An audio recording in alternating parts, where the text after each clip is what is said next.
Sugo. Welcome, friends, to another chapter of Mad Bear. Chapter 14 today, the Cross-Cultural Conference. We can no longer consider our various issues and hopes separately, for we are no longer separated upon this planet. During the winter months, we began to put together a list of delegates for the June Cross-Cultural Spiritual Summit and to make some initial contacts. We were able to collect a few contributions for outreach and planning. Eventually, we knew we would have to raise more funds. We would have to rent a large site with facilities, purchase airline tickets for delegates, and buy food and supplies. Mad Bear typed a personal petition on his own stationery and put it in the mail so that we could include it in our own packets for invitations and fundraising. To whom it may concern, as an advisor and consultant to the Cross-Cultural Studies program, I have overseen and been directly involved in most of the American Indian research work of that organization over the past 5 or 6 years. Now, under the sponsorship of the Cross-Cultural Studies program, we are planning a gathering of American Indian traditional leaders. The people who are about to come together are the spiritual spokespersons of their nation or tribe. They're the custodians of the teachings and the prophecies. We are gathering together for a meeting of minds. Our people welcome the chance to gather to speak in concert to those who seek to learn from us. We are a united people, and we are of one tradition. Doug Boyd of CCSP and I have long traveled and worked together, and we have long planned this cross-tribal conference. Now I have urged the Cross-Cultural Studies program to develop this into a cross-cultural conference. It will be useful for our people and for the goals of the CCSP to have this to be a gathering of races and religions. We can no longer consider our various issues and hopes separately, for we are no longer separated upon this planet. We have much to share, one tradition with the other. The day is here when my people, and all people, must look beyond the fares of the red or the white race, and must consider the human race. Having traveled many times around this world, I can only conclude that we are truly one people who could only benefit by meeting together to work out the situations to benefit of all. Having traveled many times around this world, I can only conclude that we are truly one people who could only benefit by meeting together to work out the solutions to the benefit of all, including the many creatures, birds, animals, and plant life, which were given to us by the Great Spirit, the Creator of all life. We must all share in the wisdom, teachings, and instructions of our ancestors who knew and practiced these secrets that kept our sacred Earth Mother clean and in balance and good health. I now propose a great council of the races where my own red people will have a seat and voice to add to the united and ultimate understanding of all. One. Signed, Mad Bear. In the spring of 1978, Mad Bear came out to Kansas. The occasion was a 3-day Human Potential Conference sponsored by the Prairie View Mental Health Center. We met in nearby Newton, Kansas, and Mad Bear and Jack Schwartz met in person for the first time. The two already knew one another in a way. I had introduced them on the telephone months earlier as I was arranging for their participation in the Prairie View Conference. Long before that, however, Jack had offered a sort of intuitive reading of Mad Bear. It had happened one evening as Masayuki and I were having supper with him in a Chinese restaurant near San Francisco.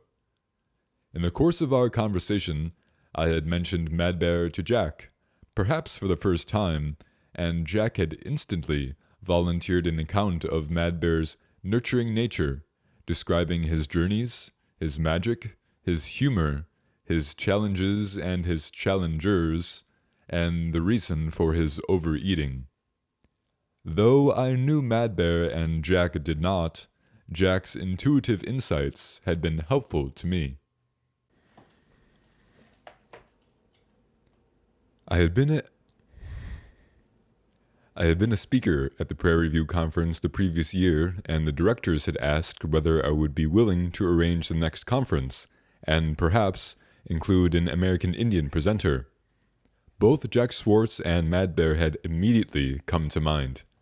Jack had contributed to the research in psychophysiological self-regulation as both a subject and a consultant at the Voluntary Controls Program at the Manager Foundation some years earlier, and I had met with him several times since. He had become known among various investigators for his ability to control pain and bleeding and various normally involuntary functions.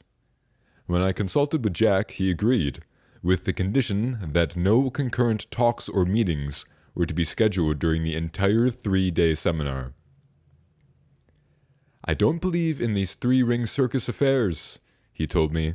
I don't want to have to hope that people will come to my presentation instead of going to hear Mad Bear.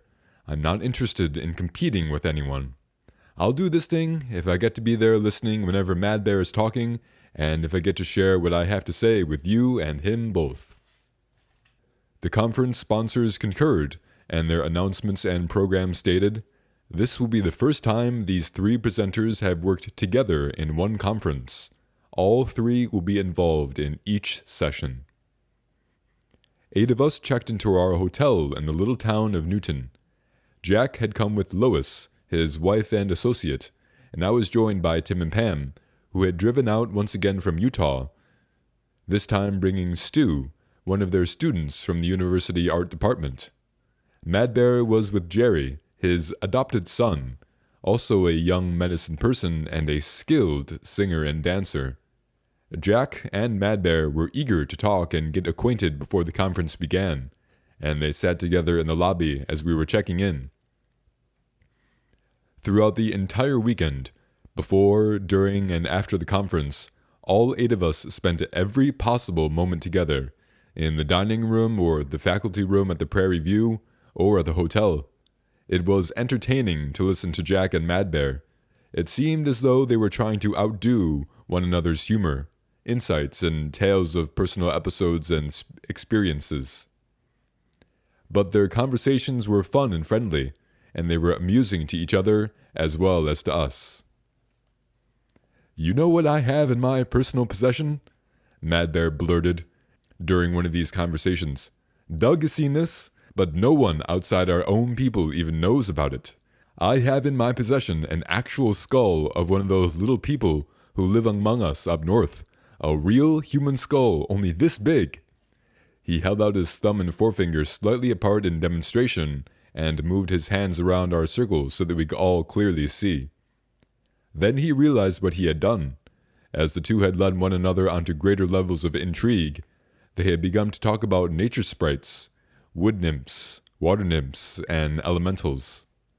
Mad Bear told of how the Iroquois women used to carry their infants deep into the woods and lean their cradle boards against a tree and then hide behind another tree. The little elementals and the wood and water spirits were attracted to the babies, he explained. In their excitement, they became less subtle and easier to spot, and the infants could quite readily see them. The mothers, waiting patiently and hiding and watching for some reaction from their babies, were thus sometimes able to catch a glimpse of these little creatures. "They are not exactly physical like we are. They're more etheric," he had expounded. "A kind of high frequency that we don't usually perceive." Then he had begun to speak of the human beings known to them as the little people, who are a coexisting evolution and have physical bodies similar to ours, and he had not been able to hold back his cherished secret.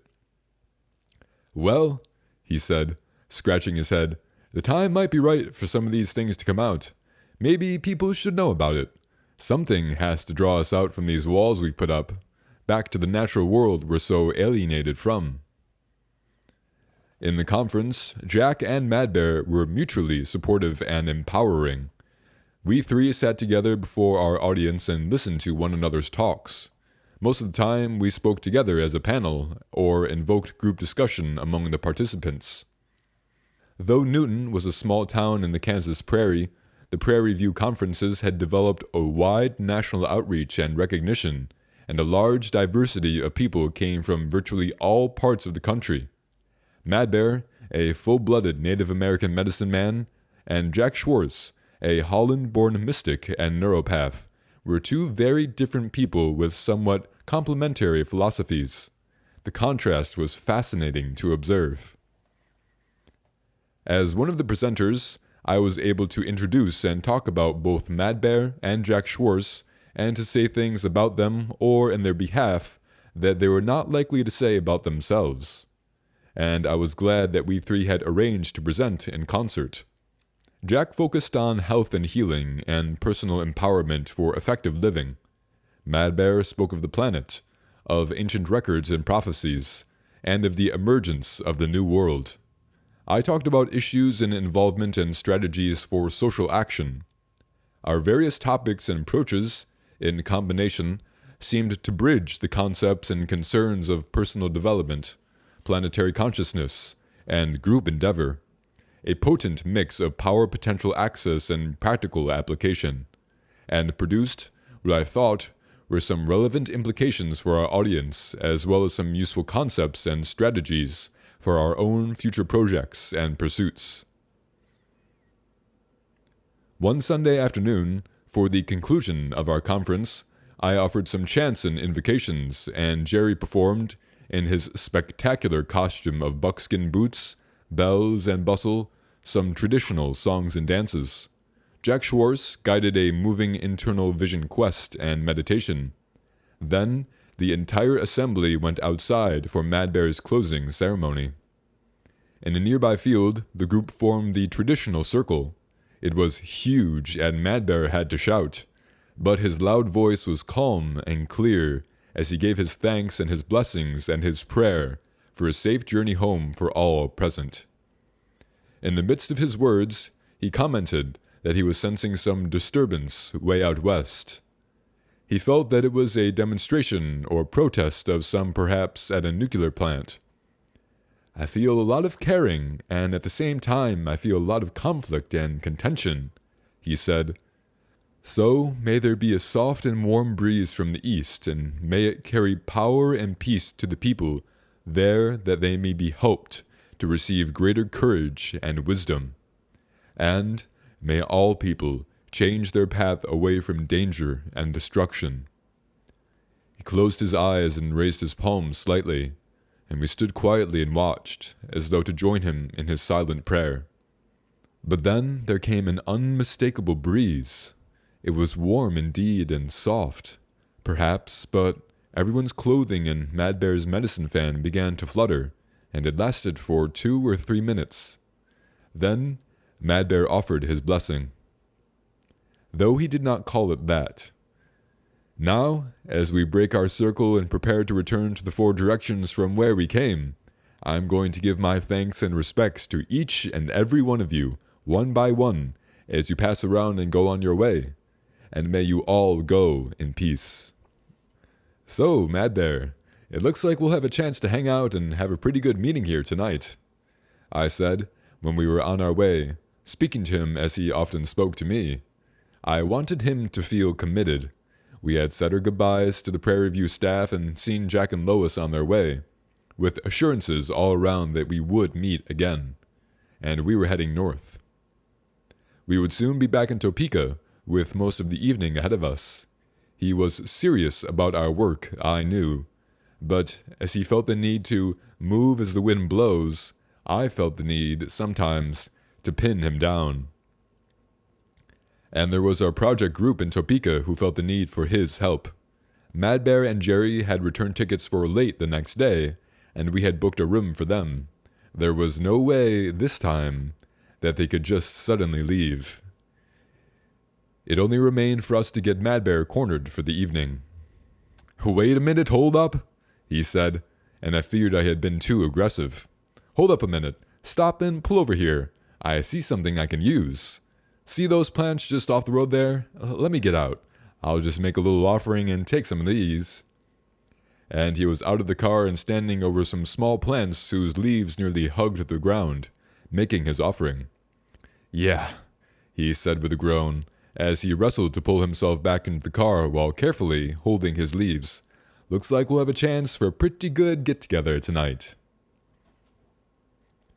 By the time we got them checked into their hotel and washed up and changed and fed and over to our College Avenue Center, however, there was not a great deal left of the evening. Also, we listened to a number of songs because once Jerry was asked to sing, he really got into the spirit of it. Seeing how everyone enjoyed it, he went on for a long time, with one song after another, actually pounding on a shoebox as he had left his drum at the hotel. We did discuss, to some extent, our cross-cultural spiritual summit, enough, at least, to arrive at a general scenario. As suggested by Mad Bear's written communication, we considered a two-phase affair with the natives to arrive in advance of the others for an intertribal conference, and the representatives from the other cultures or religions for the main cross-cultural conference. The whole event was to last about 5 days. With group preparations set up and cleanup, we would need for our staff and plenty of helpers to be on site for more than a week. Mad Bear and Jerry returned to the hotel at nearly midnight. They would sleep late in the morning, and we would meet them and drive them to the airport. It seemed to some that our plans were developing well, but to others, we had only raised more questions, and the conference was only 2 months away. We still had not selected the site or named all the delegates, but there was the question of the remaining budget. But we can't arrange these things in a meeting, I said, and Mad Bear can't do much more than he's done. We've got his letter and some of his names, and it's up to us to communicate with most of them and to make all the other contacts. What we have to do now is to raise the rest of the money, and then to pick one of these camps or parks, and we better do it right away. These places fill up in June. But we still need his approval before we settle anything, John insisted. I don't want to firm up anything without his approval and then have him veto it. I wish he could stay out here and work with us. Let's complete all the arrangements, I suggested, and I'll get his approval. You know, I have to be in Des Moines, Iowa, in a few weeks for a seminar. I guess I could, without much difficulty or additional expense, schedule another meeting with Mad Bear at his place. If we can just get everything pretty much wrapped up by then, I'm sure he'll be all right with it. So, during those weeks before I left, we completed most of our remaining preparations. We got to the phone to expedite our fundraising and to confirm or invite the remaining conference delegates. And John found a 400-acre site, a Presbyterian camp near Parkville, Missouri. The Education Center in Des Moines had authorized 2 round-trip tickets plus expenses for me and an assistant. In addition to my fee, and the fee would cover the cost of the trip from there to Mad Bear's place, I telephoned Stu and took him up on his recent offer to help. I had originally met him with Tim and Pam in Utah, and he had met Mad Bear when he came with them to Prairie View. You'll have to go as a volunteer, I told him. You won't get paid, but you'll get an all-expense-paid trip from your place to out here and then to Iowa, and to Mad Bear's, and to New York City and back. Stu was more than willing, and Mad Bear promised to make himself available for our meeting. After my seminar, we flew directly from Des Moines to Buffalo, and took the bus to our hotel in Niagara Falls. Mad Bear did not answer the phone. I hope he comes back soon, I told Stu. We can't go in there on our own. Besides, he's moved and I could never find his place. He's in a trailer on his new property somewhere up on High Mountain Road. So, you're sure that's his right number? Stu asked. Well, it worked when I last called him from Topeka. He does change it all the time and it's always unlisted. I should have tried reaching him while we were in Iowa to make sure he'd be home. You can't tell about him. He's always moving like the wind blows. We tried calling him several times from the hotel room. I began to fear that he had either changed his number or was gone with the wind. Well, we might as well walk around the falls, I suggested. We walked across the bridge to view the falls from the Canada side, and every time we passed a payphone, I tried dialing Mad Bear again and waited through many rings. We had supper in a restaurant that overlooked the falls and sat until the sun went down and the colored spotlights came on. When Mad Bear finally answered, I was standing at a payphone in the park, right near the Horseshoe Falls. It was a strange conversation. Mad Bear mumbled, "Hello?"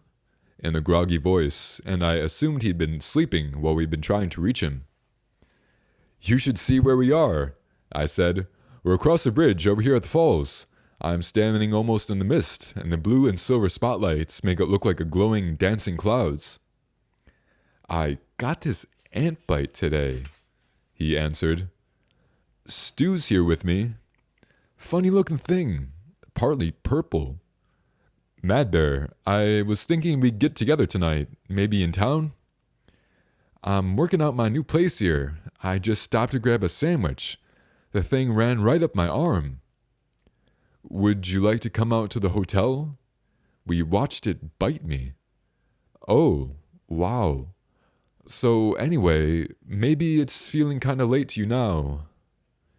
It sort of dug in like it was trying to go inside or something. John Bastien was with me. He pulled it off. "Oh. So would you rather not meet now? Do you want to get together in the morning?" "Well, part of it's stuck in my arm, I think. But we could meet tomorrow. John's coming down with his family 'cause I told him you'd be here. Mike, you remember his son. Mike, he's planning on cooking up a feast for us. John was looking right at it when the thing bit me. So I guess we'll just set it up for tomorrow." You should have seen that thing. It was kind of silver looking and had a purple rear end. "Wow. Listen, I'll give you a call in the morning, okay?" "Okay, good night. Say hello to Stu there." I stood by the phone for a moment to think. There was nothing I could do. We had agreed on this meeting, but now we had missed both the afternoon and the evening. That left only the following day, and there was going to be company, a family, and a feast. Stu was over by the railing looking into the falls. "You got him. Is he coming out here?" "No, he wants to wait till tomorrow, and we'll go out there." Sometimes it's so weird talking to Mad Bear. I'm trying to get something arranged, and he's going on about this silly ant. Wait, she's still over there now? No, a bug. He got bit by an ant, hours ago, I guess, and that's all he wants to talk about. That was nearly all he talked about the following day when he rode in with Mike Bastien to pick us up. He sat slumped in a chair in a hotel room and re-described the ant. "A little better today, I guess. To tell you the truth, I still feel pretty rugged." I realized that the bite had made him feel sick. "So you really aren't feeling well," I said. "That's why you didn't answer the phone. I can see that now." "Well, I guess it made me sleepy. I might have passed out a little bit." "I was afraid that you'd gone off somewhere or maybe changed your phone number again." "Well, I am gonna do that. Got to. My number's always getting out and around. You know, some people call me by mistake. Wrong number. Then they recognize my voice and say, 'Is this Mad Bear? Hey, I'm glad I got a hold of you. I never had your number.' And if they remember what they dialed, they pass." His voice trailed off and he closed his eyes. I thought perhaps he was feeling faint. "Mad Bear, are you okay?" Mike asked. "Here, take one of these matchbooks on the table," he told Mike. "No, don't give it to me. Just take my pen here. I don't feel like writing. I want you to jot something down for me."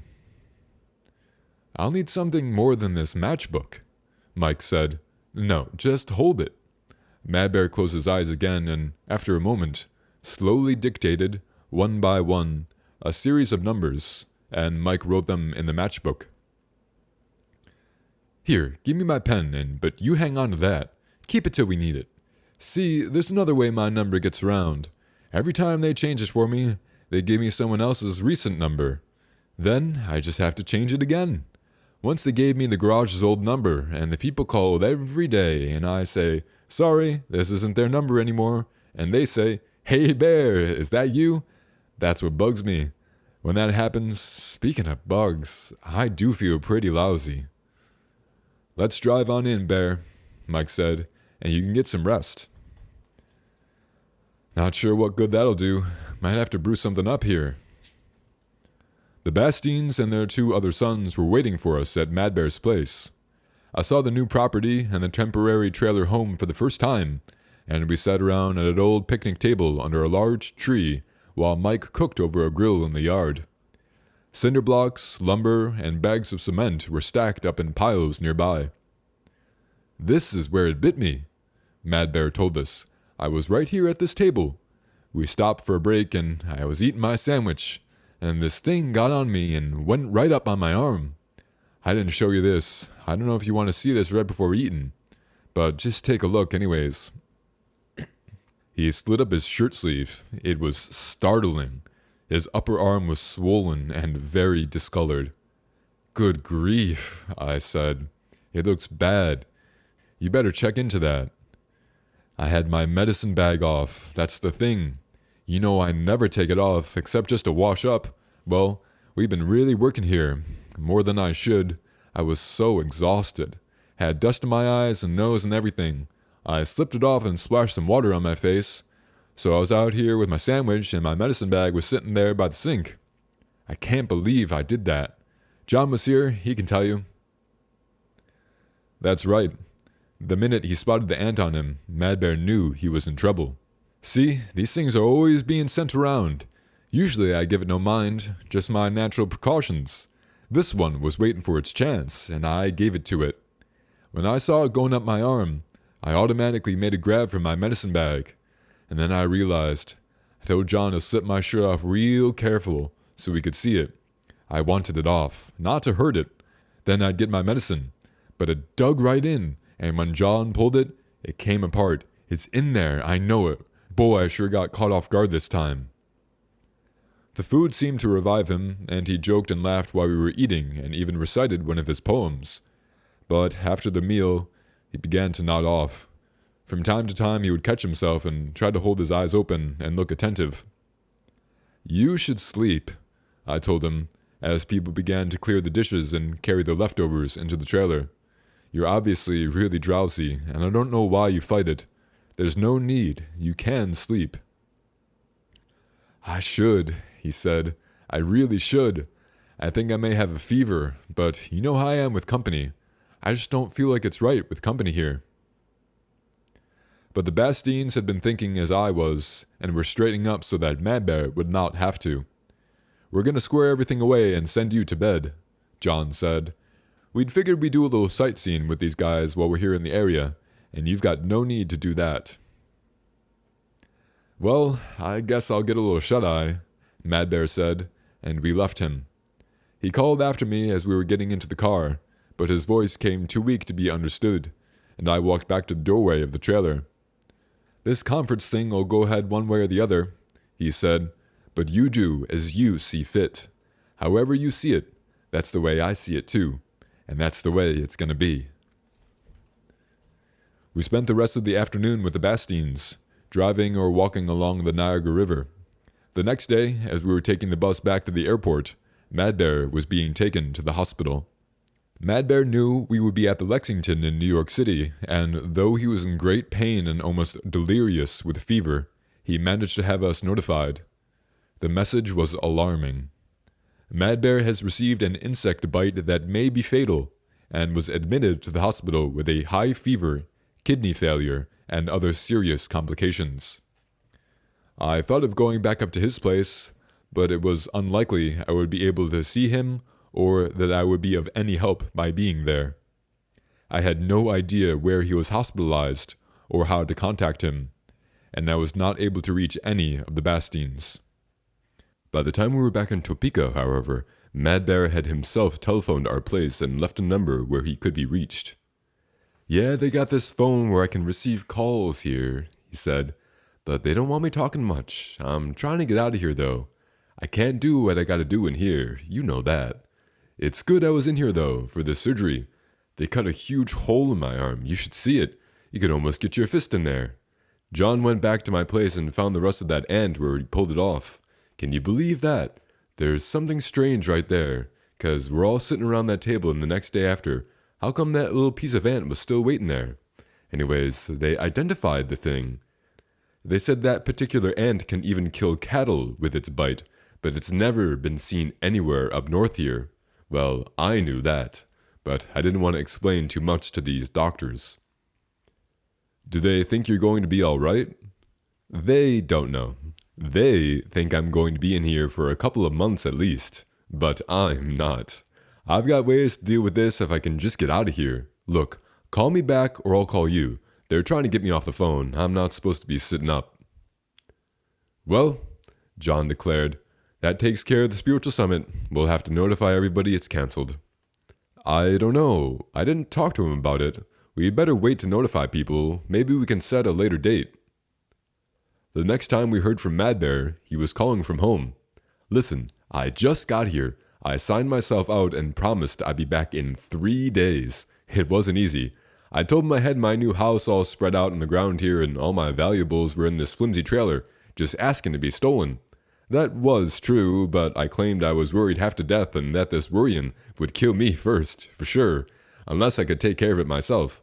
I had to exaggerate a little. I told them I got no one I can trust, and there's many things only I can touch. So they let me out, but I had to sign for it so they can't be responsible for discharging me. What do you think about our June date? I asked. I don't think we can make that now. Well, I don't know. It depends what they do. They could keep me in here when I go back. What I'm counting on is I'll be completely okay when I go back to these doctors. They'll check me over and be surprised, but they'll have to let me go.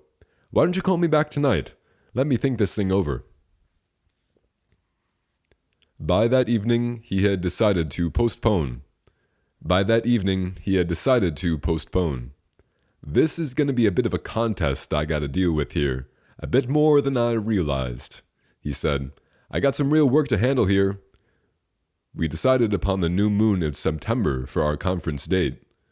That'll be okay. It's a significant new moon, but that's the latest in the year we can get away with. Like I said, after that, everything draws back to renew again, but that'll be a good date. That'll work. How are you feeling now? Are you feeling any better? Well, we're working on it. There's a lot that's happening here, but it's happening even now. Even right now. I can feel the energy coming in. That's what I came back here for, to do my medicine. And it's all coming in right now. I was just talking with one of the people we invited to the conference. I related. I was telling her about your ant bite and the fever and everything, because I wanted her to know we might be changing the date. You might remember her from Council Grove. She's a healer herself, a medicine woman, I guess you could say, and she's offered to help you. Only if you want. She told me she couldn't do anything, unless you wanted it. What's the woman's name? He asked. Ethel Lombardi. You know, in addition to our cultural and religious delegates, we've asked several healers. Yeah, that'd be all right. Tell her I said thank you. If she's willing to do that, that'd be good. All right. John and I were going over my conversation with Mad Bear and discussing the new conference date when Joel Friedman called from Wisconsin. He was just calling to see that everyone was fine, he said, but he sounded gloomy. His medical school curriculum had provided an opportunity for a 2-week elective study program, and through my introduction, he had arranged to work with Norman Sheely at his clinic in La Crosse. I was afraid that perhaps things were not going well for him. Is everything all right out there? I asked. He was hesitant. Well, maybe. With me, I guess, but I was wondering about Mad Bear. How's Mad Bear? Interesting you should ask. It's kind of a long story to tell you the truth, but in a word, he's okay now, I think, or soon will be. Are you sure? Tell me what's going on, okay? Briefly, I recounted the ant bite story. But really, I believe he's going to be all right. It's interesting you asked about him just now. When'd you last talk with him? About an hour ago. 'Cause I've been sitting here worrying about him for a couple of hours at least, and wondering if I should call you or what. Well, let me tell you what happened. I have my own room here at the clinic, and I was pretty wiped out when I got back here. I was just kicking back in this rocking chair. He paused. Right, I said. What happened? It's pretty weird, man. I don't know why, but it's hard to say it. You know that necklace Mad Bear gave me? It popped. I had it around my neck.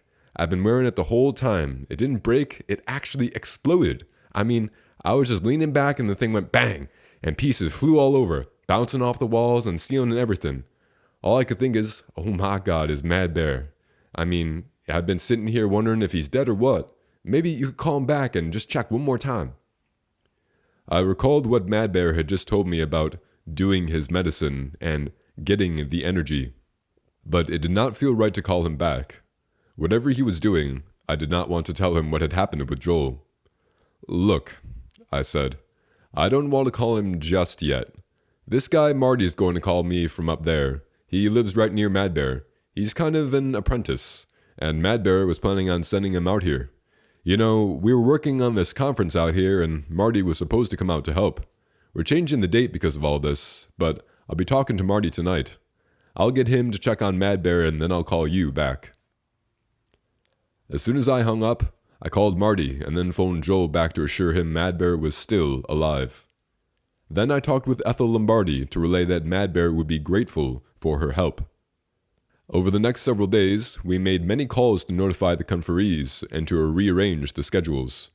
Luckily, there were no confirmed delegates who had to cancel because of the change of dates, and some for whom June had been impossible who could now be added to the list. Marty, whose arrangements had already been made, decided not to postpone his trip, and he arrived in Topeka to be available for several months. In a sense, the change in schedule had become an advantage. Mad Bear recovered so quickly and so thoroughly that, just as he had hoped, the doctors checked him over, marveled aloud, and released him. I still gotta go back in for checkups and bandages and stuff, he told me on the phone.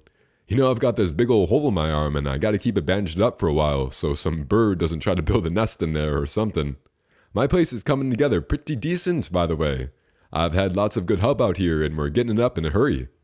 Jerry's moving in, gonna have his own room and everything. Wait till you see the place. You'll get a kick out of it.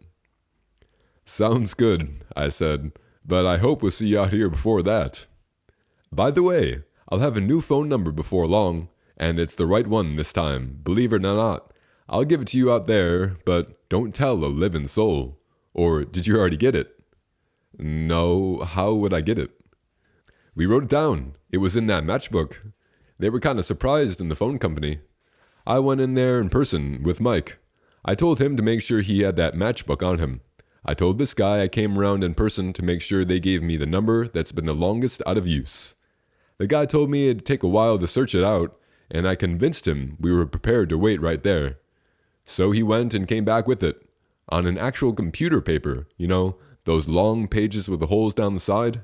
He says he's found this number that's been out of use for more than a year, and he's sure that it's the oldest unused one of all. So he shows me the number, and I says, Mike, let's see that matchbook. Yep, that's it. That's just the one I wanted. I showed him the number in the matchbook, and he looked pretty darn funny. He told me he had just then found that number himself. There's no way you could have got this, he says. So I told him, of course there was. All I did was look it up too, same way he did, only a little more like a dream.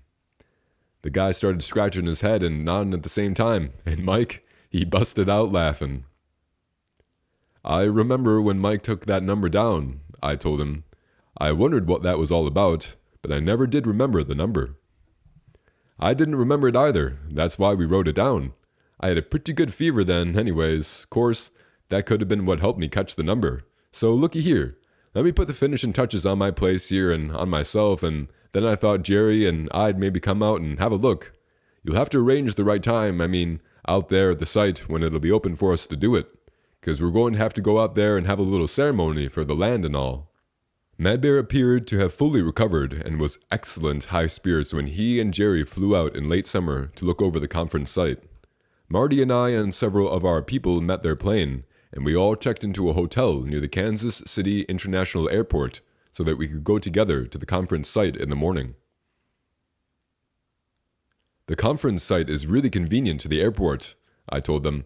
It's about 10 minutes from there to the hotel here, and it's maybe another 15 minutes or so out to the Presbyterian camp in Parkville. We already have a number of volunteer drivers set up with their own vehicles. All the delegates will be met at their gates as they arrive and chauffeured from the airport to the camp. We've got this whole place, All 400 acres, buildings, grounds, and everything. So we'll show you around tomorrow. Yeah, but it'll be raining. At least, I hope it will. How much we'll be able to look around, it depends what the land is like out there when it's wet. I'd like to be really soaked so everything gets cleansed real good. That's part of it. But I don't think it's going to rain, I said. Do you think it's going to rain? If it's supposed to rain, it rains, huh, Bear? Marty laughed. Well, we'll see, Mad Bear responded. Oh, I said. In the morning, after breakfast, we started for the Presbyterian camp in 2 cars. As we rode, I was thinking how Mad Bear's energy and efference had revived, and I remembered that Joel had wanted me to ask about his necklace. I had recently gotten back to Joel to report on Mad Bear's condition. When you get a chance, Joel had requested, tell him about what happened to my necklace and ask him if he has an explanation for it. I looked at Mad Bear as he joked and laughed in the front seat, and I could not bring myself to mention that necklace. It was a beautiful day, and the sky was blue, and I had forgotten about the aforementioned rain until Mad Bear had brought it up. I got a feeling we shouldn't have to wait too long for the rain, he remarked. I picked up a pretty good picture of that land out there already. I've been looking into that. It's kind of put a snag in everything if the ground gets wet during the gathering. We'll have the sweat lodges and fires and all. That's why I like to have the opening rain now, and a real good one so we can wash everything real clear. It began with only one loud clap of thunder, just as we were entering the camp, and then it was strong, steady rain with no wind or roar. But it was a hard rain, and by the time we pulled up to the main building, rainwater was running through the streets and the ditches. I had no idea it'd be raining like this, the camp director complained. It's going to be a hassle to get around here. Let's just hope this doesn't happen when you're out here in September. I understand most of you are camping out here, right? Maybe it won't rain then, Mad Bear said. Maybe that's why it's raining now. Well, who all needs to look around? Some of you have been out here already, and you might be better to wait inside because you won't be able to drive. It's all hills and dirt roads farther up. We'll take my 4-wheeler up and I can fit about 4 of you, I guess. Mad Bear, Jerry, Marty, and I rode around the camp with the director. We had to remain inside the vehicle, wiping the windows with our hands and sleeves to see, as we pointed out to Mad Bear the various sites and facilities. This is where the huge conference room is, and there are rooms on the lower level, and this building here is in the dining room and kitchen. All the rest is way up the hill, but it is possible to walk to it. Of course, we can look around inside the buildings if you want, the director suggested. No, that's okay, Mad Bear said, but we'll have to get out somewhere up here, 'cause I got a little something I have to do. We can get out here up there on Indian Meadow. There's a big pavilion up there with a roof we can stand under. Indian Meadow? Mad Bear asked. Actually, that's what we've named it, the director explained. That's what it was always been called. Not sure why. We showed Mad Bear the outdoor camp areas, the one with Quonset-like Hogan tents where the staff and volunteers would stay, and the wooded area adjacent to the Indian Meadow where tents, teepees, and sweat lodges for the natives were to be. So we've all got the options here, I explained. Plenty of indoor rooms for the delegates who wanted them, even some private bathrooms, and then the tents and the teepees and facilities for indoor and outdoor cooking. We parked at the Indian Meadow and stood under the shelter of the pavilion. Mad Bear took a pipe from his pocket and slowly filled it. The rain sounded loud on the wooden roof, and, though we stood for a long time, no one spoke.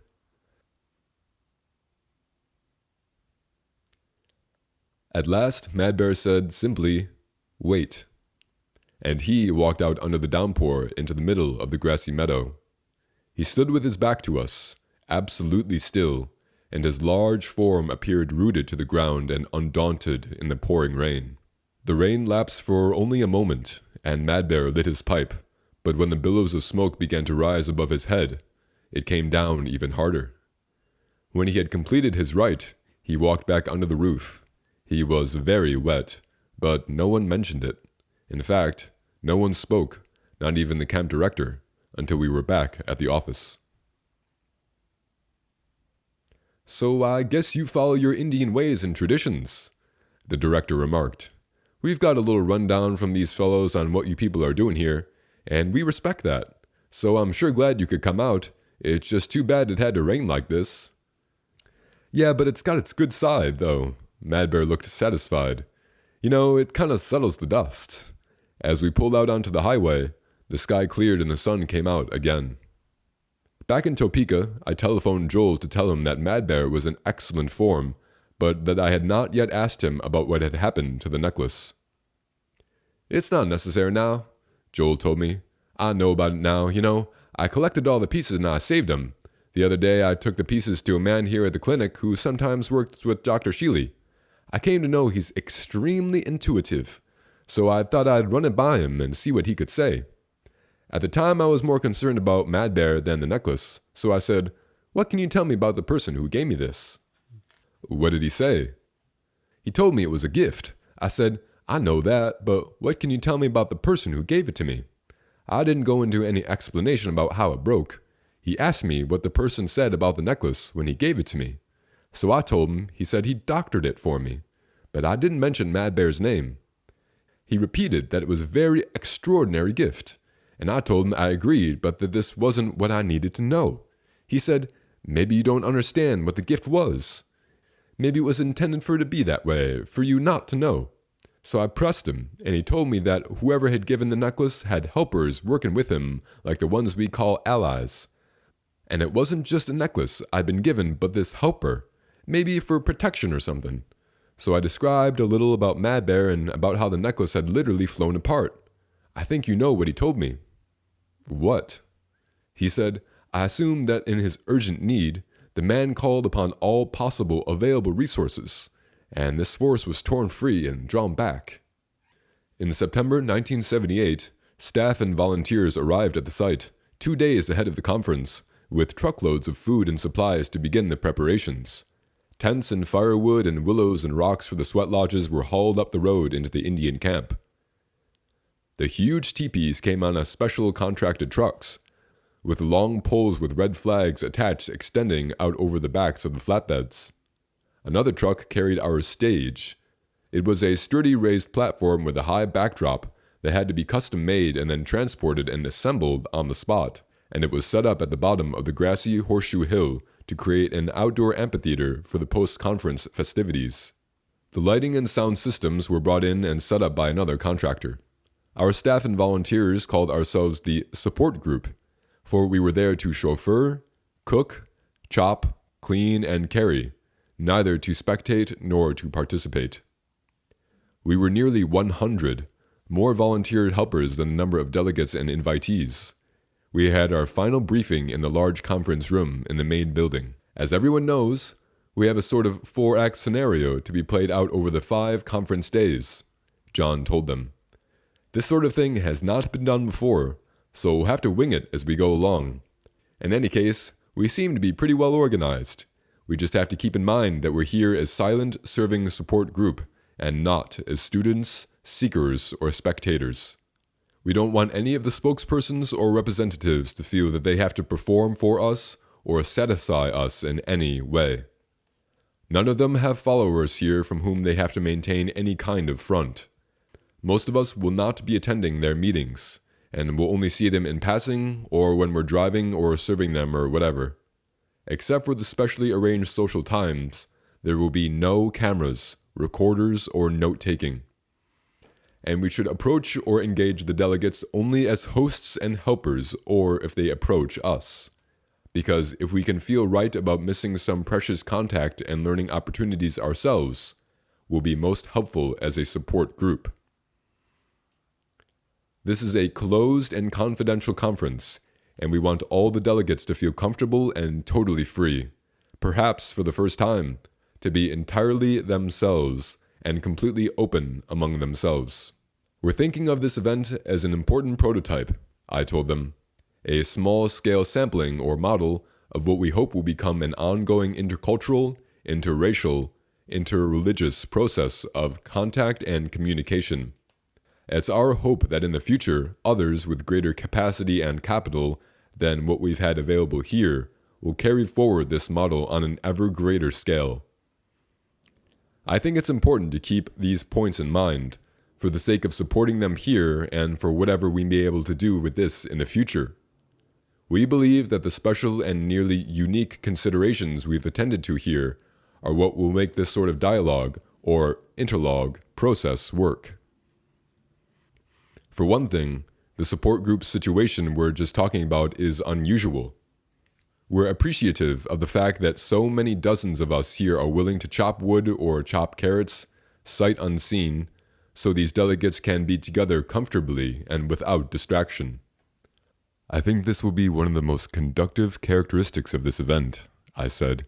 We need diversity and not uniformity in a situation like this. If we can honor and attend to each and every individual's cultural customs and comforts, I think they'll all be much more empowered to contact and communicate with people of differing colors and customs. They'll all sense that it's their event and they'll feel safe, with nothing to defend or demand. It's really crucial that this sort of event be facilitated by a neutral force, not under the wing of the Buddhists or Catholics or any temple or guru or whatever. So everybody's equal here. We've asked for the guidance and participation of traditional Native Americans, but it's not organized or controlled by them, and that is what makes it even stronger for them. Over the 5 days of the conference, these 4 phases will unfold in order, John continued. The Intertribal Traditional Native American Conference will take place before other delegates arrive. And that's a completely closed council, just them. We'll all be here, but in our own staff house and in the Hogan camp, and the native camp will be off limits to everyone else, so that they can get used to each other and it'll be completely roped off so that none of us inadvertently walk in on a sweat lodge or something. Then, after they're concluded, we'll have our team meeting with the native delegation. That'll be mainly to work out appropriate access and communication policies for future cooperation. For that one, we will all participate, and we'll try to get everyone free for that. Then comes the 2-day cross-cultural summit conference with all the delegates. That's right here in this room. As hosts, we'll open that conference and get the ball rolling, and then we'll step aside. We changed the name of the closing event from Festival of Brotherhood to Festival of Humanity.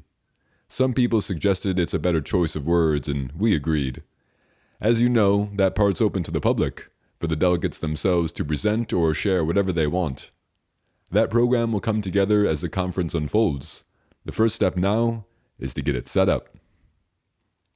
Traditional Native American delegates representing many major tribes, Tuscarora, Seneca, Mohawk, Chippewa, Apache, Hopi, Navajo, Yaqui, Muskogee Cree, Kasan, and others, arrived with their friends and families throughout the evening and night before the first day of the conference.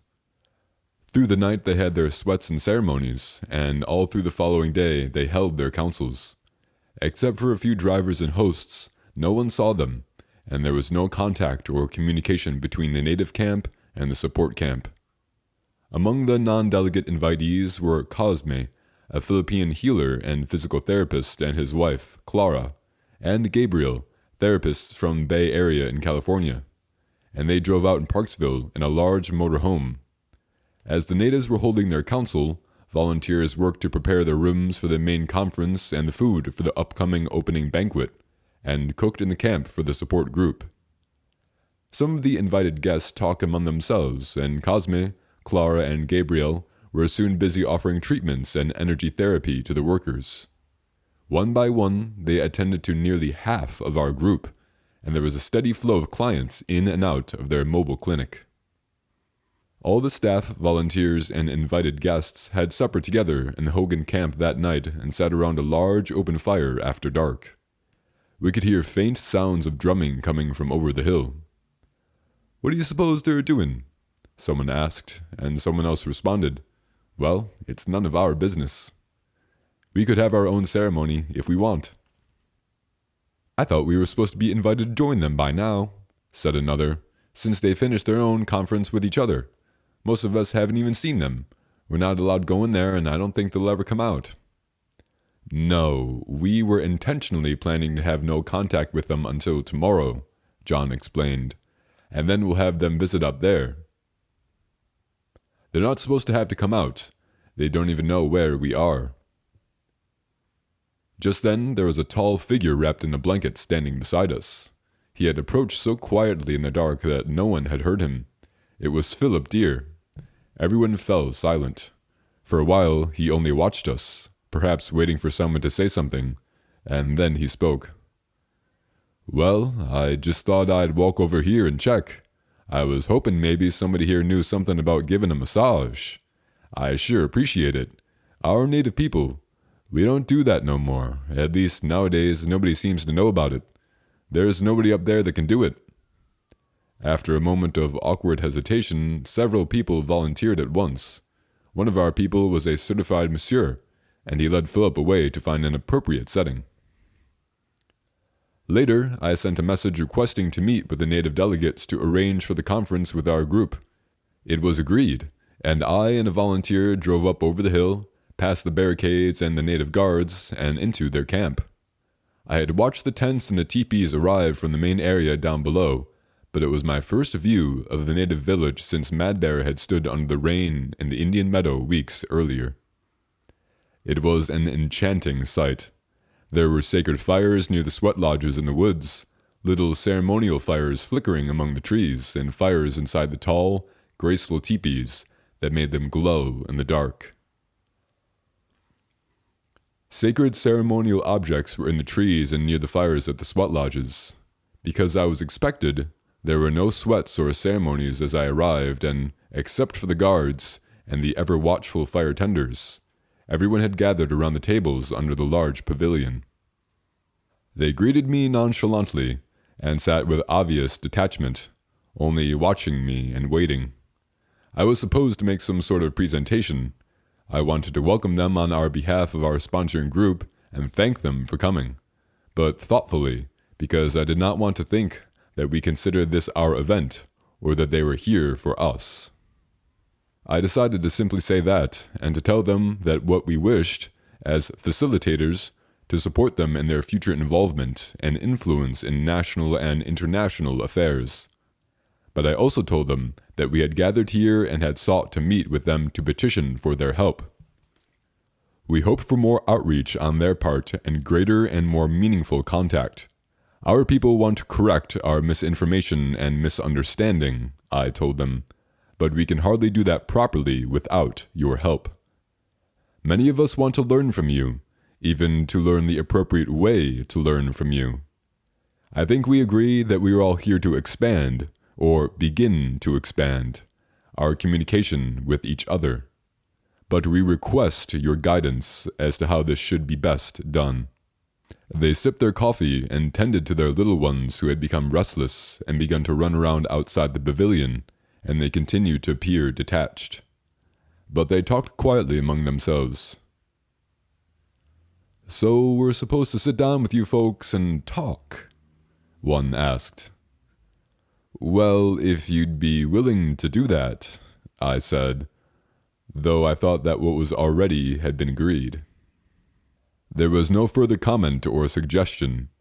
No one said anything until Mad Bear, who had been sitting quietly in deference to the others, spoke up in his diplomatic way and initiated an arrangement without seeming to steer or advise his people.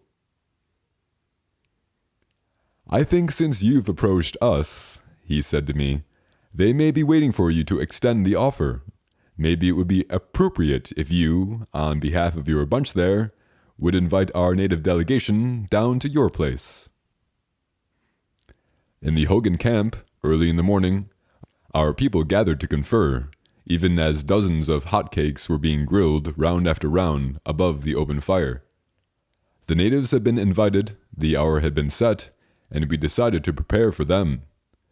Perhaps they would arrive, those who were willing to come, sauntering up, a few at a time, with their earthly walk and their stern expressions, and say, "Well, what did you want?" But we would be prepared, we decided, and we would receive them in a ceremonial way, all in a circle with our arms around each other, standing strong as a group. And we would invite them as they came to join our circle. There was some question whether it all might appear to be a bit staged and overdramatic. If that was the case, we agreed, so be it. We needed it for ourselves. We needed to be calm, clear, and centered, and to establish, in unity, an atmosphere of receptivity and respect so strong that they would sense it and respond. We hurried through breakfast and cleanup and the few chores that could be not put off so that we would have time to undertake our ritual and create a strong and balanced circle. With all our staff and volunteers and all our associate members and advisors who had been invited as guests, we made a gigantic circle. We considered that it would be nice to honor the native delegates in the center of our circle, but decided we could not expect them to go along with our preconceived scenario. One who had been a martial arts teacher led the circle through some preparatory steps. We grounded ourselves and rooted our feet strongly to the earth, cleared our minds, and let go of our physical and emotional distractions, as best we could. And then we worked to purify and energize our circle and the space in the center. That was our ritual, and when it was done and we were able to stand in balance, we clasped our arms around the backs and shoulders on our left and right, closed our eyes, and stood together in silent meditation. We heard drumming in the distance. It was the sound of many drums, and it grew louder as it came near. We all opened our eyes to look. Over the top of the hill appeared heads and shoulders, and finally, a long line of natives, marching single file, drumming and singing down the path. The entire native camp had come, more than 50 of them, dressed up in fine regalia. No one could have expected or even imagined this phenomenon. Without a sign of direction or suggestion, they walked right up to and through our ring and circled around the center. They had joined our ritual, or we theirs, as beautifully and easily as if it had been collectively conceived and orchestrated. Then there arrived clouds of birds, blackbirds, perhaps thousands of them, and they settled in the branches of the trees all around us and remained nearly silent, with only an occasional flutter or peep. One gigantic eagle had flown in above this cloud of birds, and, for a moment, all eyes were on him as he sat, stone still, at the very top of the tallest tree. From that beginning, our meeting of minds, as Mad Bear had envisioned it, was easy and enjoyable. Everyone spoke freely, asking questions and sharing thoughts. People asked for advice from the elders and listened attentively as they spoke. But they also asked questions and listened to our people, even to the young people. We know some of you people have respect for our ways, and you're interested in our culture, said one delegate. But you people must have your own sacred path and your own natural traditions somewhere in your cultural roots. Maybe you could get back to that. Maybe, though, there are some things we could help you learn about the land, since you're interested, because your people are spoiling it for everyone. We don't want to sit at your feet, said another, and we're not about to sit at yours. We want you to stand up with us and walk with us. But there is some things they maybe don't know about that we could help with, contended the first, like these bees here. The bees? Someone asked. We know, 'cause you just now heard from one of your people that the bees are stinging everybody around here. He called it a problem. He says, we're having a big problem with the bees in our camp. It was true. Bees had been buzzing around the camp, especially around the food, ever since we had arrived, and many of our people had been stung, some more than once. This here's supposed to be a meeting for getting together and getting along, right? Posed one of the elders. Everybody looking and getting along with one another, right? Right.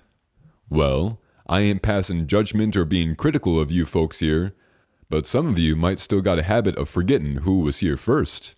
You can't just come into some territory and take over. First place, every territory belongs to nature and the Great Spirit, and whoever they had in there in the first place, Those bees live here. Where are they supposed to go? Then they see all the food, but they don't understand. They must have picked up from somebody that you folks don't appreciate them, and you folks want them out of here. That kind of thing shakes people up, even the bee people. So we ought to help them out here, Mad Bear said. We know how to do that, and we should make that offering. They can't do it because they don't know, and it takes time to get that back. I'll tell you one thing, none of these people are trying to hurt the bees or anything else here. They're here with respect, and we're all here to help each other. Yeah, Mad Bear, that should be done, and in the right way. That's our place to do that here. So, you people, just like you're promoting dialogue around, we'll all open up the dialogue with the bees in your behalf. But we'll have to do it after lunch, Mad Bear advised. We'll set it up and some of us will come back down here this afternoon. At the close of our meeting, we shared lunch and friendly conversation and the natives left, walking single file back up the path with only the soft thump, thump, thump of their drums. As soon as they were out of sight, the many birds who had been waiting up in the trees chirped noisily and then swiftly swooped up over the hill. Only the eagle remained, still perched on the top of the tree, and many of our people pointed at it and marveled at its presence. Later that day, Mad Bear and several others came back to have their conference with the bees. There was fire and sage and drumming and song, and with the offering of tobacco and various sacraments, Mad Bear and the others spoke in their own languages. But as it was with the natives themselves in my initial meeting with them at their camp, the bees appeared to remain indifferent. At the close of the ceremony, they announced that they had been requested, on behalf of the native village, to extend an invitation to all of us to share the evening meal with them. Just as they were taking their leave, the eagle spread his wings and lifted himself majestically into the air, and our heads turned at the sound. It flew high and went out of sight beyond the hill towards the native village. Again we gathered our group, as many as we could, to plan for our evening visit. We discussed whether it would be appropriate to contribute something to the meal.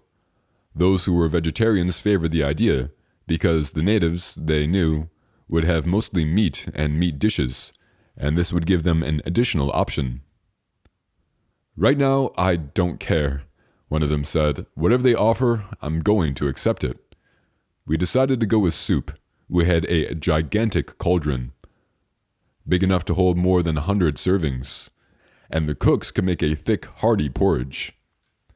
The only challenge was to carry the huge vessel of steaming liquid up the steep path and over the hill. At dusk, we were ready to start. 2 large poles formed an X and tied in the middle so that the whole precarious arrangement could be carried like a pelican by the strongest volunteers. We had to go the long way around the hill rather than over, because the hot soup was likely to spill on the steep path. We walked in the sunset along the dirt road that rounded the hill. We moved in a slow procession, singing in harmony as we went, the song that we had chosen and rehearsed. As we walked around the last bend and the native camp came into view, our vigorous and buoyant caroling fell almost to a whisper, and some stopped in their tracks, bringing our group and our heavy pot to a halt. Right ahead of us, in the fading sunset, was the Indian meadow with the ceremonial fires and the lantern-lit pavilion, and just beyond, tall teepees standing majestically against the soft gray sky and deep purple clouds were glowing in the twilight. Among the trees were circles of tents, and bright fires blazed near the domed sweat lodges in the distance. For a moment, we only stood and looked, but we regained our sense of purpose and resumed our procession and our song, for our arrival had been observed and some of the delegates had started out to meet us. Graciously, they welcomed us and our soup as well. The soup was cooling off, and some of the women showed us to the fire pit on which to place the pot to heat. There was an abundance of things to eat, every sort of food and plenty for everyone. No one spoke of plans or procedures or of anything pertinent, and our official agenda was forgotten for a time. It was simply a sociable evening, with easy conversation and laughter, as though we were longtime neighbors from a nearby village. There was some rotation during the meal among those who were guarding the outer roads, minding the perpetual fires, or tending the fires that heated the rocks for the sweats. "And by the way, I might mention we'll be having our sweats later again tonight," one of the elders announced. "So if you people, any of you, would like, why, you'd be welcome. And you could just see me and I'll talk to you about it." Immediately, 24 or more of our camp gathered around him. "Well, he offered it," Mad Bear said to me. "That's several sweats there, 'cause they can go only for a few at a time. I guess he knows what he got himself into but I'm not sure if some of those people do. Oh yeah, I was going to tell you, and you might mention it to the others when you're back there at your camp. If these people like to have an eagle around, they can have an eagle if they want. It's a good thing, because eagle sees and knows a lot.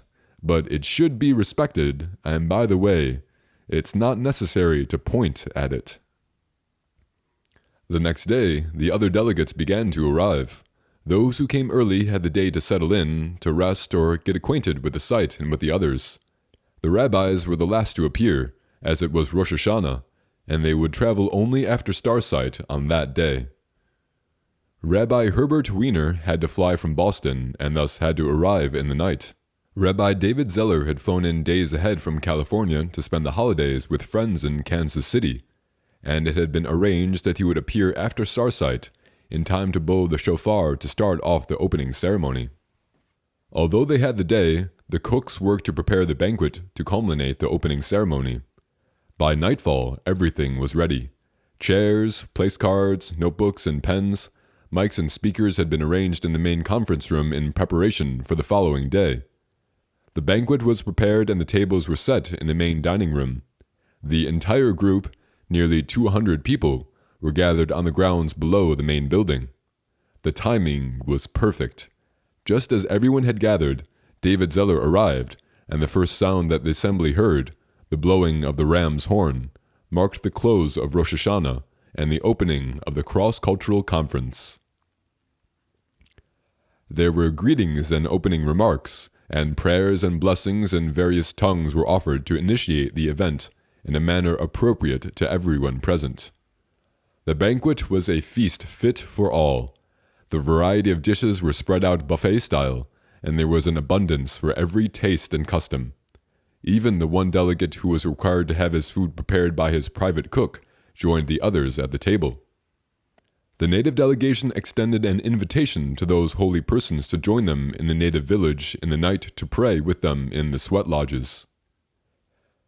Nearly all of them accepted, and even Rabbi Wiener, who arrived at midnight, went directly up to join them.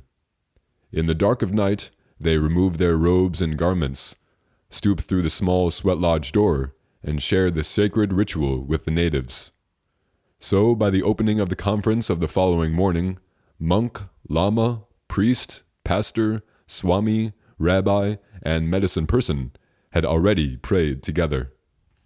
In the morning, as all the delegates gathered for an early breakfast, fresh flowers and water and other final touches made ready to the conference room. 21 mics were placed and tested at 21 seats around the conference table, and all the chairs that could fit, nearly 100 of them, were arranged around the four walls and through the doorway into the adjoining room. As there were many Native American delegates, 7 representative spokespersons were selected among them to sit at the mics, and the chairs for the remaining delegates were placed just behind the table. When the 21 conference delegates were seated at the table, all the invitees, staff, and volunteers made their entrance and filled the waiting chairs. The invitees would remain through the conference as associate delegate observers, but the support group would be present only for the introduction. They had come to witness the opening and to be themselves witnessed by the delegates. A standing microphone had been placed near one end of the table, and I stepped to that mic to initiate the meeting. That step was our official role as the sponsoring support group and our only role in the conference dialogue. I had told the conferees that though they might pursue their own agenda, we had collectively prepared some questions that we should like to present, only that they might know that these questions should exist and that they might respond to them if they wished. I should be honored to introduce each and every one of you, I told them, but I will ask you to introduce yourselves so that you may present yourselves to the others as you wish. Every delegate spoke English to some extent, and in the interest of time and for the sake of directness, there was no interpreters. Every delegate had a microphone so that he or she, in spite of mannerism or accent, could at least be clearly heard by the others. They introduced themselves in the order of their seating around the conference table. Donald Keyes of Planetary Citizens, as chairperson and moderator, Gish Sopa, Tibetan Lama, and personal representative of the Dalai Lama.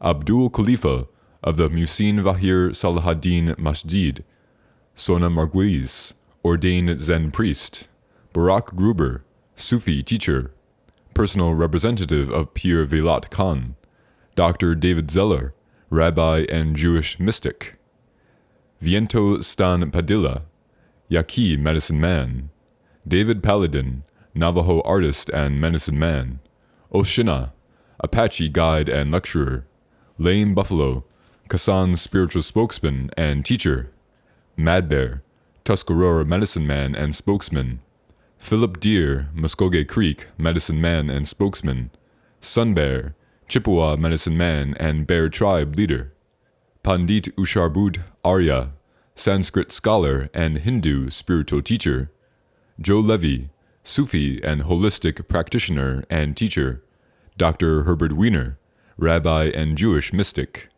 Kobun Chino, Zen Roche and founding director of Tasajara Zen Monastery, Father Thomas Hennigan, Augustinian teacher and associate of Brother David Stendhal Rost, Swami Sri Ramanathan, teacher and world traveler, Father Paul Clemens of the Catholic Church of Antioch, and Dudley Weeks, planetary mediator, founding director of The World We Share, as co-chair and co-moderator.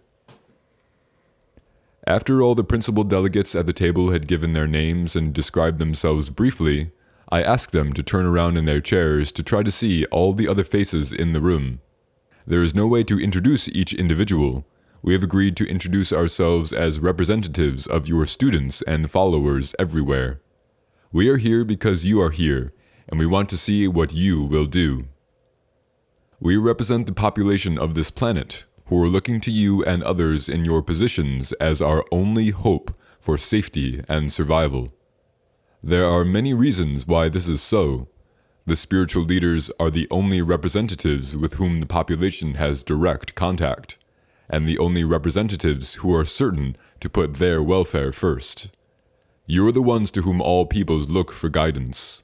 You are the guardians of the principles of ethics and health. Furthermore, you are the leaders most likely to work in concert and cooperation, and are therefore the most powerful and influential of all the world's leaders. We believe that for years to come, political leaders and business leaders must continue competitively, as in the game of Monopoly, to best serve their principal responsibilities. But we also believe that our safety depends much more upon the safety of our planet, the air, the water, the land, and the forests, than it does upon the safety of corporations or nations. Therefore, we introduce ourselves to you as the ones who depend upon you for our safety and survival. But, as we depend on you, you may also depend on us. Therefore, we will be awaiting your guidance and your assignments. At that time, nearly all the people who were crowded into the room stood quietly and left, and nearly all the chairs were empty. The conferees were now able to feel somewhat alone together, free to speak as they wished, as they sat facing one another. Most of them found themselves in a situation unlike anything they had experienced before. Before I sit down, I'd like to articulate what we've expressed to you in terms of the questions we've prepared. We would like to ask you whether you can conceive and consider working together, today and to even greater degree in the future, not as an incommensurable group of theological scholars, but as a mind bank addressing urgent planetary issues. Can you agree to do this even if it means changing your schedules and being away from your people and your own congregations? And can you then arrive at solutions and resolutions, guidance and instruction for your people who, all together, represent virtually all of humankind? Also, as most of you find yourselves for the first time in conference with Native Americans, can you acknowledge that this race, religion, and culture is as ancient, valid, and valuable as any other, and that these people must be recognized, embraced, and involved as a people in their own right? If so, could you concur and so state? When I sat down, the conference delegates were in each other's hands. As a first step, they did collectively and officially recognize the native peoples of North and South America as a race, religion, and culture in their own right, and acknowledge that they had a rightful role in future international and planetary affairs. Throughout the long day, they considered issues, planetary and humanitarian issues, and place or people anywhere affects and endangers all land and life everywhere. And they considered issues facing many places and people. Toward the end of the conference, they determined to execute a resolution. It would advance, identify, and respond to at least one example, one issue. Since the Native American presence and participation had made a strong impression and impact upon all the other delegates, they decided upon a contemporary Native American issue. It was to be considered simply a beginning, and they called it the first resolution of the Cross-Cultural Summit Conference. As cross-cultural leaders from across the world, we support in spirit and action the right of Native Americans to protect and maintain their traditional spiritual lands. Threats to these lands are threats to the survival and development of the Native American people. As a priority example, we demand the cessation of the mining of coal, uranium, oil, and gas in the Four Corners territory, where Utah, Arizona, Nevada, and Colorado touch. We further demand an increase in the scientific research that has shown the severe ecological dangers that will result from mining efforts in this unique geophysical area. And finally, we demand that the U.S. government uphold the spirit and letter of the Native American Religious Act, an act that protests Native American sacred lands, and that other governments, especially those of the Americans, support our demands. We understand that the sacred traditions of all people are threatened when the traditions of one culture are threatened. Thus, our attention to this specific Native American cause is a beginning for our efforts on behalf of all cultures whose spiritual roots hold certain lands and/or traditions to be sacred. Local members of the press arrived for the press conference at the end of the day. The resolution was read, questions were asked, and interviews were given. The principal conferees and associate delegates gathered outside for a brief closing service, and then the delegates dispersed to eat or rest or be alone as they wished. When nearly everyone had left, someone noticed that Marty had collapsed. He was discovered lying on the ground near one of the buildings. He was conscious but totally disoriented, and he was weak and partially paralyzed. We carried him into the staff house and laid him on one of the cots. Cosme, Clara, and Gabriel were notified, and they came at once. David Paladin, the Navajo medicine man, was still in the main area, and he was also called in. He held Marty's head and shoulders while the three healers stood over him, trying to pick up what was happening to him. Together they seemed to bring him around. He regained his balance and his presence, but he remained too weak to stand or even to move.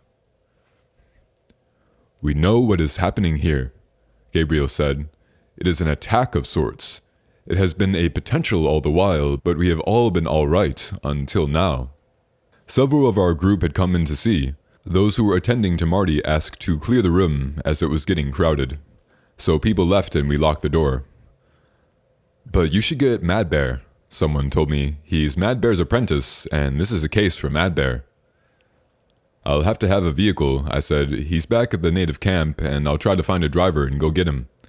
I unlocked and opened the door to see Mad Bear standing just outside as though he were trying to stare through the wall. Instantly, when he saw me, he looked down at the ground. "How did you get all the way back down here?" I asked. Why not? I just came back to get something. I mean, something's wrong with Marty inside there. Did you know about it? I'm just looking for a little feather. Do you see one? Why don't you come inside? Something's wrong with Marty. I know, but I think I may have dropped a feather off my ceremonial hat. He continued to stare at the ground. Do you see a little feather anywheres here? I don't, but we can look later. Don't you want to see Marty? Well, I do see him. He'll be okay if I can do my work. I have to do my own work. They're taking care of him okay in there, long as someone's with him, and I do feel good about those people in there. He went on looking at the ground. I opened the door to check inside, and when I turned around, he was gone.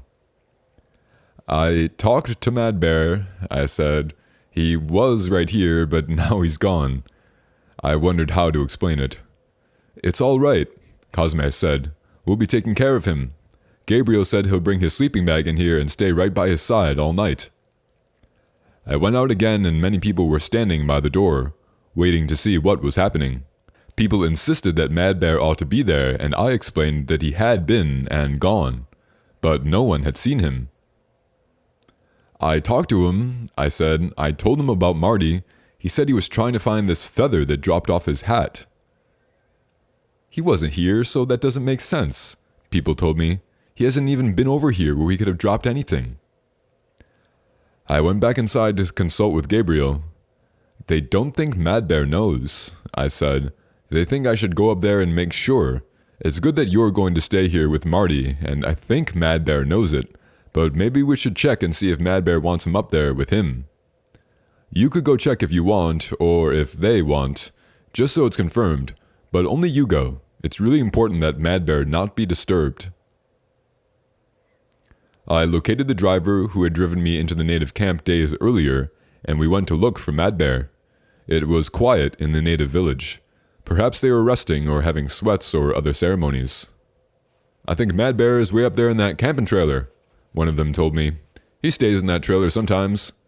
When Mad Bear had first noticed the little trailer by the road in the main area, he had asked whether it could be arranged that he might use it to get away when he needed to or to protect his paraphernalia. I had not seen or thought about the trailer since and had been aware that Mad Bear had managed to have it hauled up to his camp. We found the trailer among the trees at the very edge of the camp.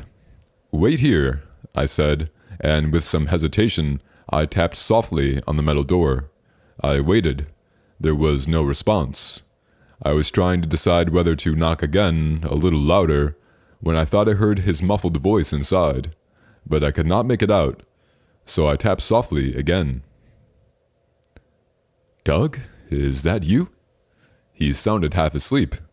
See if the door's open. Just a minute. Okay, just open the door. It was pitch black inside and I could see nothing of him or the inside of the trailer. Just step up here, up the step. Can you see? I could see nothing. Except for the sound, I didn't know where he was or where to stand or face. I put out my hands trying to feel whether there was anything around me. He said something, but I could not hear him clearly, and I thought perhaps he was dropping off to sleep again. Then he cleared his throat and tried to speak up, but his voice was still faint, as though he were trying not to become fully conscious. He doesn't have to be here. It's best not. Best for the others. He'll be... I waited to hear if he had anything else to say. For a moment, I had the feeling that there was nothing of him in this space but his faint voice. I stood motionless. Let me be, just let me work with... His voice trailed off, and I felt that I was standing alone in a dark container. I felt for the handle and stepped outside, closing the door behind me. The volunteer who had brought me had been waiting near the trailer. It's okay, I said. He knows. Let's go back. There was nothing else to explain, and we drove back down the hill to the main area in silence. I went back to the staff house to talk with Gabriel and saw him walking toward the door with the sleeping bag. What did you tell Mad Bear? Gabriel asked.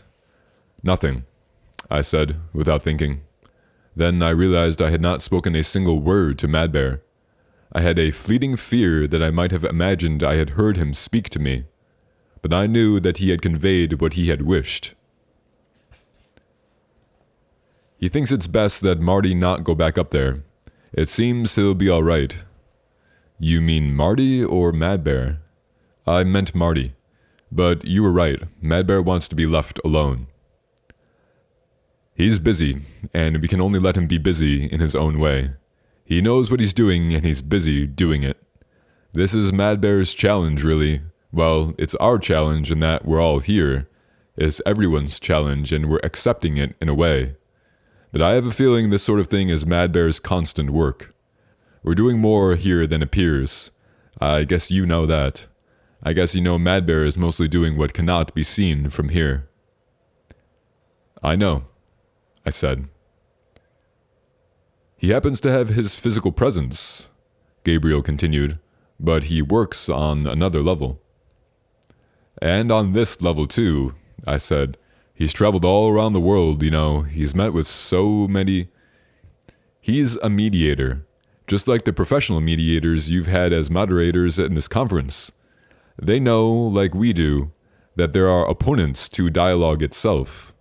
You may already be aware of this, but there are other forces on other realms that oppose what we're doing here, that cannot stand that this is happening. I don't think you should discuss it with the others, not until later. There's no need for anyone to hold such an image, but we have our counterforce, and it's very present. It's around, and yet it's not very potent in the presence of all this prayer and goodwill. Marty unwittingly became the weak link. I think he was a little over-anxious about something, I'm not sure what. Anyways, he was overtired, that's for sure. Yeah, he must have been tired, I agreed. He's been working up here from the beginning, and he set up a lot of the native camp by himself. Well, anyway, Gabriel continued, he'll be taken care of, so I should go back inside.